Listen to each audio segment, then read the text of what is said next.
రండి రండి ఇన్స్పెక్టర్ గారు, మీకోసం ఎదురు చూస్తున్నాను. ఏం తీసుకుంటారు? రమ్మా, విస్కీయా, బ్రాందియా, కాఫీయా, టీ మీకోసం రెడీగా ఉన్నాయి. లేదంటే మీరింకేమి ఇష్టపడినా కూడా సెలెక్ట్ చేసుకోవచ్చు. మేము ఇక్కడికి వస్తున్నట్టు మీకెలా తెలుసు? వర్షం వస్తుందని నెమలికెలా తెలుస్తుంది? తెల్లారబోతుందని కోడికెలా తెలుస్తుంది? మీరు విషయాలు తెలుసుకోవడానికి మీ డిపార్ట్మెంట్ మీదే ఆధారపడాలి. కానీ మాకు విషయాలు చెప్పడానికి అన్ని డిపార్ట్మెంట్లోనూ మనుషులున్నారు. సార్ మీరు అలా చూడకండి సార్.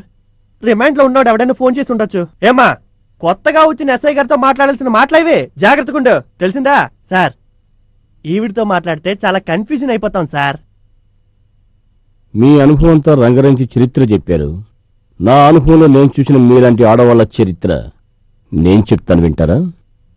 ఢిల్లీలో మీ మురికోపంలో మునిగిపోయిన వసంత కొన్నాళ్ళు సూర్యోదయం చూడలేదు, అనాదశమైపోయింది. కలకత్తాలో వేషవృత్తి నడిపిన సంజయ్ రాయ్ చివరికి కుష్ఠవ్యాధి వచ్చి నడిగట్లో ముష్టెట్టుకుంది. అందం ఐశ్వర్యం ఉన్నంత వరకు మాదే రాజ్యం అని మాకు బాగా తెలుసు ఇన్స్పెక్టర్ రాజా. అంతా తెలిసి కూడా మీరింకా మారలేదా? ఇవన్నీ తెలిసినా మా మార్గంలో మేము చాలా దూరం వచ్చేసాం ఇన్స్పెక్టర్. దీనికి ఒకవైపే దారి. Yes, I mean one way traffic. మమ్మల్ని మారనివ్వదు.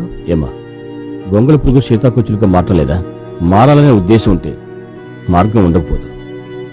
దానికి కాలం మీరిపోయింది ఇన్స్పెక్టర్. అదే మీరు చేసిన మొదటి తప్పు. చెడిపోయేటప్పుడు కాలం కర్మ గుర్తుకు రాలేదా? అదే మారాలంటే గుర్తుకొస్తున్నాయా?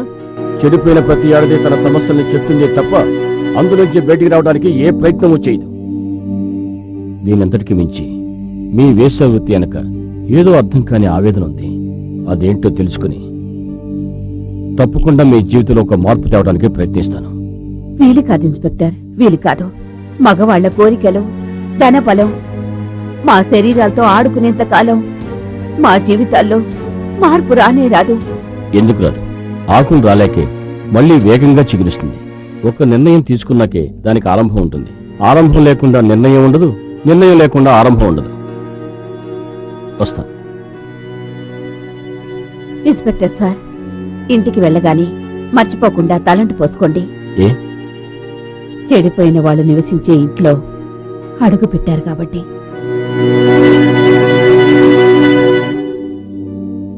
నేను ఇక్కడికి నా డ్యూటీ మీద వచ్చాను. తీరా ఇక్కడికి వచ్చాక మీరేంటో మీ మనసేంటో తెలుసుకున్నాను. వస్తా.